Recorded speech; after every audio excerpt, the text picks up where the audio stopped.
Welcome back to Sunday Live. And tell us more about the docu Plot for Peace. Oh, well, I just wanted to say, you know, telling of the stories. I was doing an interview recently with somebody.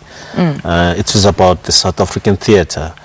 And he said to me, you know, Americans, they tell their story. Yeah. Whether they say they went to the moon and they fought the aliens and they beat it's their story. And they're unapologetic and about it. We believe it, you know.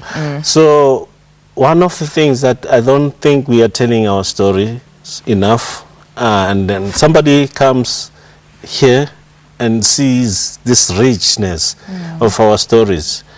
And that's how some of the movies from South Africa are made by people from outside. True. So with regard to Plot for Peace, I think that's your question. Yes, and when we can catch it as well. Yeah, I think it's on SABC 2 tonight. Tonight, it's 9 o'clock. Yeah, I mean, it's a very interesting look, you know, on how some people were working behind the scenes, you know, people who don't necessarily appear in front of cameras, you know, and announce that this is what has been achieved. So this film shows that there was more, you know, there were more people, you know, who contributed to what we have today. Very true. Mandy, any last words?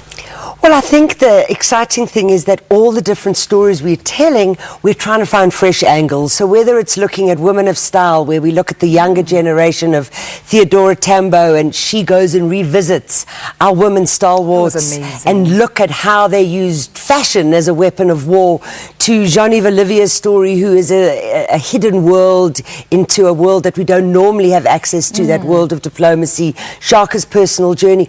All of them are about finding the human story, the human values that remind us why we want to go back and learn about our past. That's amazing. Mandy, Jacobson and Nhlanhla Mthethwa, thank you so much for joining us, and we look forward to watching Plot for Peace, 9 p.m. tonight on SABC 2. Thank you so much. Thanks for having us. And of course, let's take a look at the poll question results that we had for you earlier on. It seems that 60% of you said no, and there 40% said yes, but it seems like some names are chosen to be omitted from our history. Well, I challenge you South Africans to go out and do your research, because at the end of the day, it's our responsibility to actually find out who actually played a part in the liberation that we have today. But thank you so much for watching, and let's keep our conversation about a heritage going with the hashtag Discovering My Heritage, hashtag Rainbow Makers.